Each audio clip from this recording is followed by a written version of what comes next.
बस्ती निवासी रामनगर राम जी इस कार्यक्रम में उपस्थित हैं। सुधीर राय जी इस कार्यक्रम में उपस्थित हैं। डोमन बाबू उर्फ अरविंद राय मुखिया जी, अमित कुमार राम जी, डॉक्टर अरुण राय जी, मोहम्मद निजाम जी एवं संचालन कर रहे हैं विजय बाबू। सभा में उपस्थित हमारे माता बहनों एवं क्रांतिकारी साथियों, मैं आपको तहे दिल से धन्यवाद देता हूं कि आपने बहुत अपना बेशकीमती समय बाबा साहब भीमराव जयंती समारोह के अवसर पर दिए।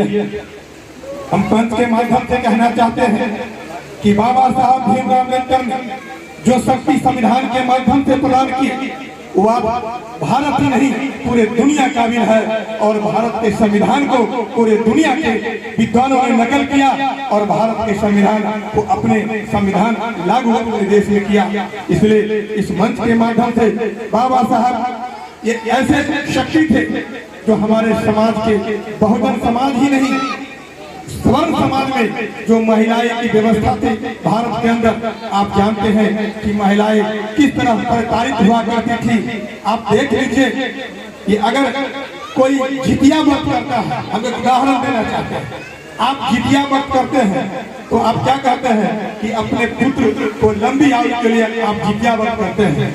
महिलाएं तीज व्रत करती है तो वो कहती है कि हम अपने पति को लंबी के लिए करती है।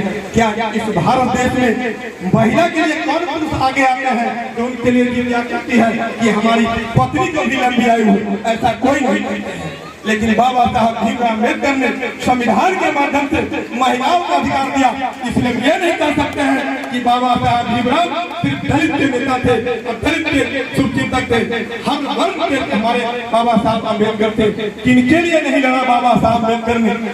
और दलित समाज को जब चलता था उस जमाने में तो झाड़ू मार दिया जाता था कि दलित चल रहा है और पीछे से जितना कि मीठा जाएगा। तो बहुत तरह का कृत्य के खिलाफ बाबा साहब भीमराव अम्बेडकर लड़ाई को लड़ा है और देश और दुनिया में इनका नाम है, आप गॉड ऑफ नॉलेज के नाम से जाने जाते हैं बाबा साहब भीमराव अम्बेडकर। और इनका देश जानते हैं किनको है? एक सवर्ण परिवार का है जो इनको आगे तक बढ़ाया। हम लोग इस मंच के माध्यम से संत रविदास जयंती मनाते हैं, बाबा साहब भीमराव अम्बेडकर जयंती मनाते हैं, लेकिन बैकवर्ड फॉरवर्ड करने की जरूरत नहीं है। ये हमारा अम्बेडकर जी का जन्म मध्य प्रदेश के मऊ जिला में हुआ था और उनको एक राजा ने मदद किया और गायकवाड़ साहब थे, उनके मदद से इन्होंने उच्च शिक्षा को प्राप्त किया।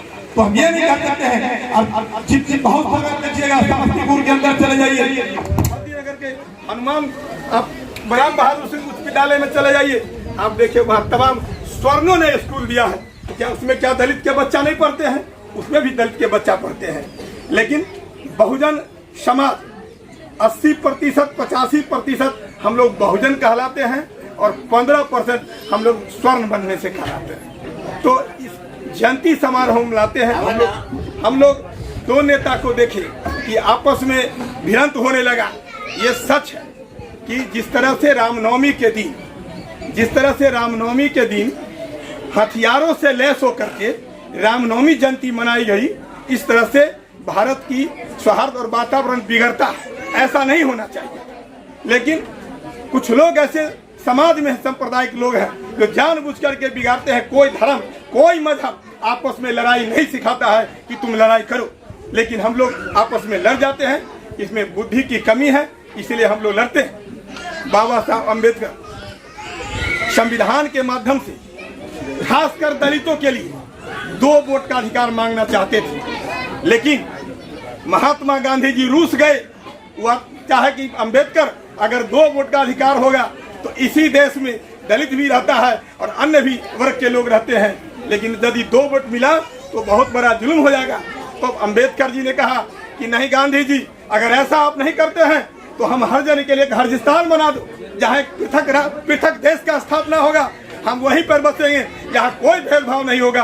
फिर भी गांधी जी ने नहीं माना कि नहीं अम्बेडकर जी ऐसा नहीं होने दीजिए, हम सब लोग मिलकर के भारत में हैं। भारत में एक बगिया में हर प्रकार के पौधा होता है, कोई में खुशबू कम देता है, कोई में खुशबू ज्यादा देता है, कोई में खुशबू ही नहीं देता है। इसीलिए आपको रहने की आवश्यकता है। अम्बेडकर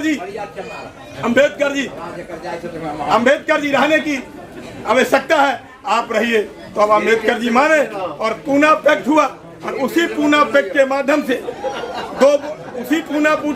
से दो वोट का अधिकार नहीं मिला। लेकिन समाज में जो वंचित समाज थे, समाज में जो शोषित समाज थे, जो पिछले पैदान पर रहते थे, उनके लिए संविधान के माध्यम से आरक्षण की व्यवस्था लागू की गई। तब जाके अम्बेडकर जी ने माना। कुछ लोग आज हमने सोशल मीडिया पर देखा, मुझे अम्बेडकर जयंती के दिन बहुत दुख हो रहा है कि आज के दिन इस तरह से सोशल मीडिया पर पोस्ट आउट हो रहा है कि 30% लाने वाला MBBS बनता है और 100% लाने वाला रोड भरता है। आज मैंने सोशल मीडिया पर देखा है और क्या क्या नहीं अम्बेडकर जी की बात कहा गया। सोशल मीडिया के नाम पर भद्दी गालियां दी जा रही है। अगर आप इसमें से कुछ लोग सोशल मीडिया को देखते हैं तो देखते हुए मैं उन लोगों को खबरदार करना चाहता हूँ, इस मंच के माध्यम से, अम्बेडकर जयंती के माध्यम से उनको खबरदार करना चाहते हैं कि आप बता दीजिए कि हमारा बेटा मकई के रोटी खा के स्कूल जाएगा और आपका बेटा काजू खा के, तो दोनों में ब्रेन में अंतर पड़ेगा कि नहीं पड़ेगा? आपका बेटा दूध पी के जाएगा, आपका बेटा मलाई खा के जाएगा विद्यालय पढ़ने के लिए, अब मेरा बेटा अगर मरुआ के रोटी खा के जाएगा। उस जमाने में मरुआ चलता था जिस समय हम, तो मरुआ के रोटी में कितना ज्ञान होगा? क्यों हम इसीलिए उन्होंने लिखा संविधान में कि जो वंचित समाज है उनकी व्यवस्था नहीं है, वो गरीब आदमी है, इसलिए उनका बेटा को कम दिया जाए। लेकिन आज इस मंच के माध्यम से बोलना नहीं चाहिए। हमारे विधायक की भी सुन रहे हैं, हमारे पास संसद से 5 बच्चे हैं, लेकिन 2 बच्चा केंद्रीय विद्यालय, 3 बच्चा जवाहरलाल विद्यालय में पढ़ता है। 98% हम उन समाज को चैलेंज देना चाहते हैं। ऐसा नहीं है कि रिजर्वेशन के नाम पर लोग नौकरी में चला जाता है। जिस समय बाबा साहब भीमराव अम्बेडकर गए थे संविधान लिखने के लिए, उस समय क्या आरक्षण था? उस समय आरक्षण था जो उन्होंने संविधान लिख लिया, संविधान सभा के अध्यक्ष बन गए, इतनी बड़ी संविधान की उन्होंने रचना कर दी। वहाँ कोई उस समय नहीं था, वो अपने बलबूते पर गए थे और उन्होंने बहुत बड़ी सपना देखी बाबा साहब भीमराव कि हम हमारा समाज जब हमारे कारवा को आगे नहीं बढ़ा सकते हो, हमारे मिशन को पीछे नहीं होने देना। और उनका मिशन था कि हमारा समाज में जनरल कैटेगरी से चुनाव लड़े। जब तक हमारा लोग संविधान सभा में नहीं जाएगा, जब तक हमारा लोग पार्लियामेंट में नहीं जाएगा, तब तक हम हक और हुकूक की बात नहीं कर सकते। इसलिए उन्होंने संविधान में खासकर दलितों के लिए बहुत बड़ी गुंजाइश की। लेकिन दलित की क्या स्थिति है? बाबा साहब अम्बेडकर कहे कि शिक्षित बनो, संगठित रहो और संघर्ष करो। तो हमारा दलित समाज आज भी शिक्षित कहाँ है? आज भी ताड़ी पीने चला जाता है, बात को समझता नहीं। समझने की जरूरत है, उसको समझना होगा। जब समझना होगा, प्रमोद राम ने समझा तो मन समझ रहा है। हम भी शेरनी का दूध पिए हैं, हम भी चैलेंज करते हैं कि हम भी समान सीट से। हमारे राम लगन मुखिया जी ने बहुत पंचायत समिति पर चर्चा की, तो हमको थोड़ा बोल देना जरूरी है कि हमारे मोहद्दीनगर विधानसभा में मोहद्दीनगर प्रखंड भी आता है, वहाँ से हम समान कोटि से उप प्रमुख बने और हमारे बनाने में सहयोग करने वाले आदरणीय नेता उस समय बुलगानी जी से जो विधायक वर्तमान में बैठे हुए, उन्होंने कहा कि नहीं, और हमने भी जनरल समाज से उप प्रमुख 2 बार बना और हमने संकल्प लिया है कि मैं जब भी पंचायत का चुनाव लड़ूं तो समान कोटि से लड़ूं और मैं भदैया से चुनाव लड़ता।